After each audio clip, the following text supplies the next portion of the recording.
This is Rob Tebbutt for Boxing Social in association with Betfred. Delighted, as always, to be joined by unbeaten heavyweight power hitter, monster star of the future, David Adeleye. How are you, David? Nice to see you. Likewise, Rob. Appreciate it. Love the introduction. I can get used to that. Well, hopefully there's more to be added onto it. You start fighting for titles sometime soon. Yeah. All of that. Hopefully soon as. And, exactly that. The list will go on and on and on. There we go. Right, okay, let's just jump straight into it. I haven't spoke to you since your last fight. Obviously got out again, another first round knockout. Feel good to be back out in there? Good, just to get the experience under the lights, and do the ring walk. It's all things you get used to. So, yeah, definitely something I enjoy doing.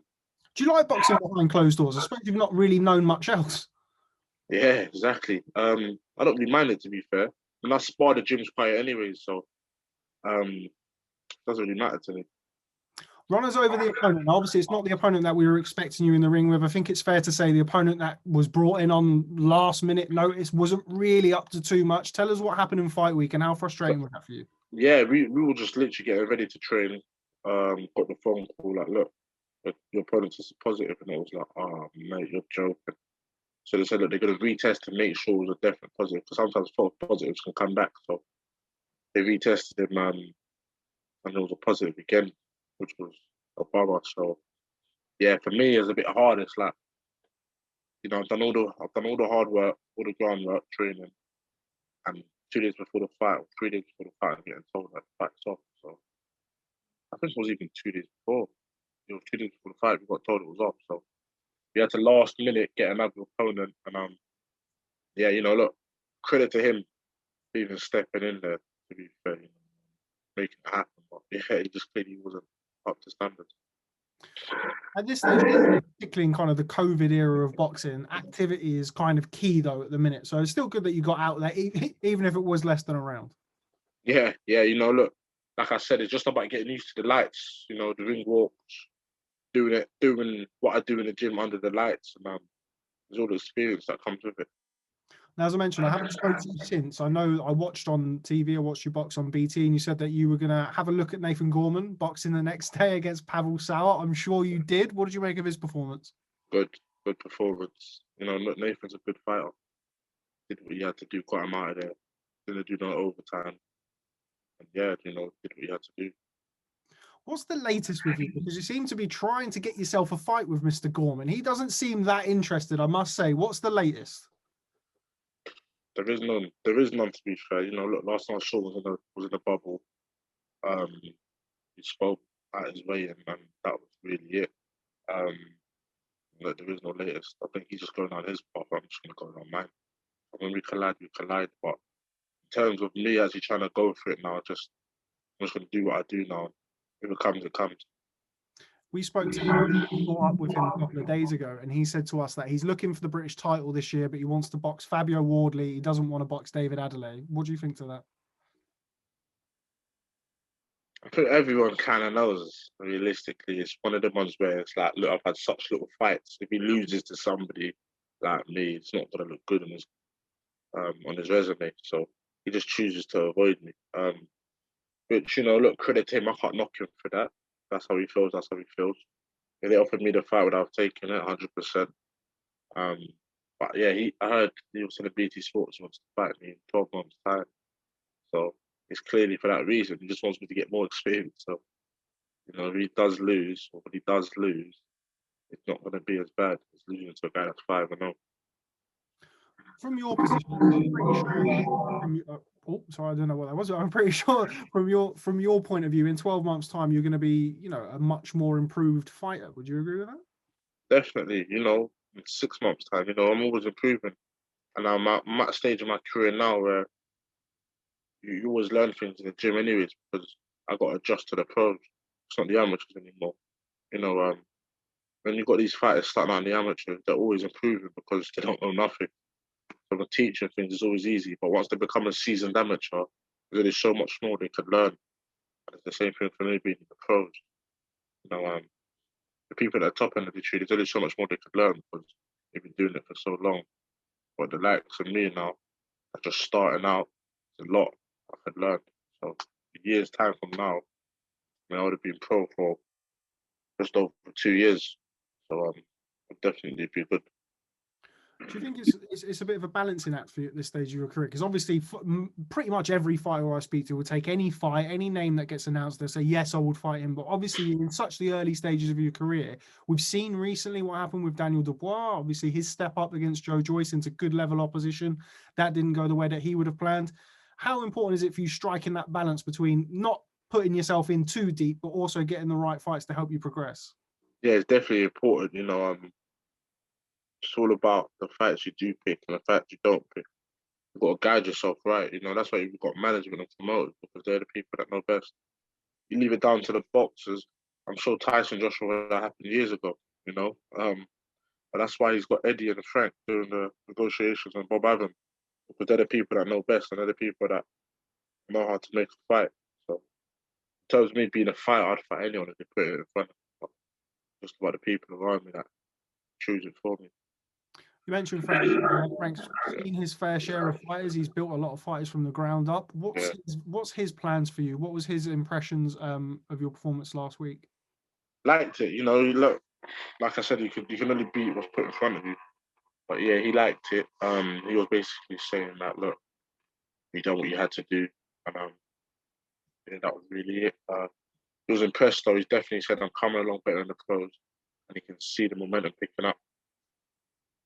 Any idea as to another fight date for yourself? I know he's got a couple of big shows coming up. 2 weeks, just over 2 weeks, end of the month, end of April. Yeah, like I said, no rest for the wicked at this stage of your career. You shouldn't really be resting anyways. It's all about learning, like I just said, and getting used to the pros. So time off doesn't really help. How have you found inspiring in the COVID period? Because obviously we did the Boxing Social podcast. If you haven't watched the Boxing Social podcast with David Adeleye, please have a look. It is available on the Boxing Social YouTube channel, Spotify, and Apple Podcasts. Had to plug that in there. But we discussed you traveling, obviously, to train with Tyson Fury in preparation for the Wilder fight. There's been no travel, unless you have an exemption, of course. How has that affected your preparations? Because I know you like to be nice and active and get out to as many gyms as you possibly can, particularly at this stage of your career. Definitely, and that's why I try to see. I'm not a sparring partner, but at the same time, I want to learn from everybody. I'm a sponge, so I soak up everything from everybody and take it into my own sort of arsenal. So yeah, it is a bit of a pain. It's a hard pill to swallow, but like everyone else, we have to move with the times. It's all about adjusting. So when it comes to things like that, you just got to get used to it, grind on. But definitely hard, because in terms of sparring, I could have sparred way more people. I could have sparred different styles of writing, different people. But it is what it is. Just want to get your opinion on a couple of heavyweight fights that we saw recently. We'll start off with Fabio Wardley. I mentioned his name previously in this interview. He came through against Eric Molina. Quite an interesting 4 or 5 rounds until he got the stoppage. The stoppage itself was also quite interesting. What did you make of his performance? Look, I don't even want to give it too much thought, but it is what it is. I mean, look, I can't even knock Wardley. He's just doing what he has to do. He's beating the people in front of him. So yeah, look, credit to Wardley for doing what he had to do.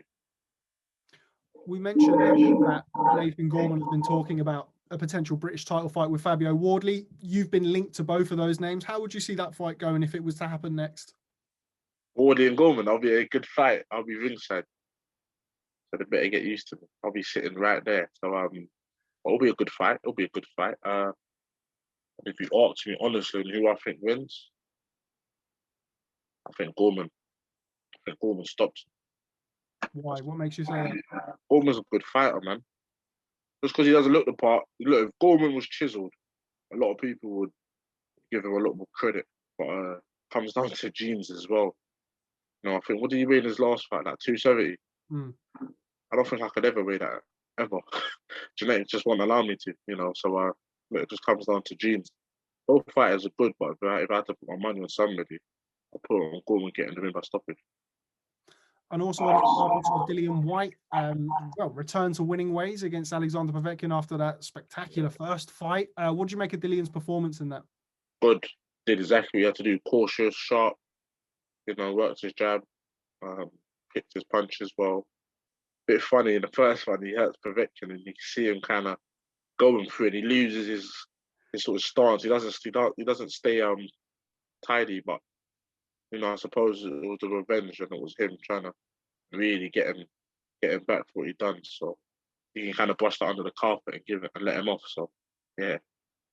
Yeah, that was.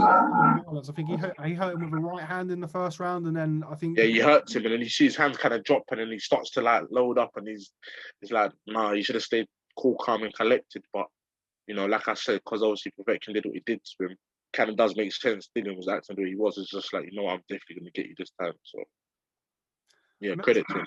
I mentioned Daniel Dubois in this interview. We spoke last time. I think it was before the Dubois Joyce show was the last time that me and you spoke. Since then, of course, he lost to Joe Joyce. He's very much on the rebuild. What would you like to see next for Daniel? And what did you make of the performance against Joe Joyce? Both fighters are well. Up until the stoppage, both fighters are doing well. None of them looked out of place. Yeah, Dubois lost, but he didn't look out of place. He didn't look out his depth. He didn't look overwhelmed or nothing like that. But credit to Joyce. It was more of a risk for Joyce than it was for Dubois, because Joyce is obviously in his 30s. If he lost that, it would have been a long road to come back. He believed in himself. And one thing I have to say about Joyce was he was very calm in the build-up. I was with him in a fight, but this one had no nerve. Like, it is what it is. It's just a fight. So, but in terms of Dubois, look, Dubois just should build his name back up again. Start taking these fighters off and going from there.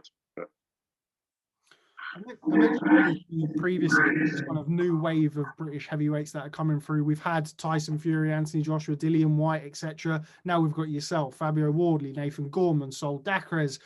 Which fight would you like out of the guys who are coming up? I know we've mentioned Gorman, but he's already said he don't want to fight you, so forget about Gorman. Which fight do you want to kind of solidify yourself and make yourself stand out by the end of 2020? Gorman. The other people don't really interest. That's just the truth. They're with different promoters. Like Wardley's with a different promoter. Bearing in mind, both guys obviously seem like nice people. There's no malice between me and them.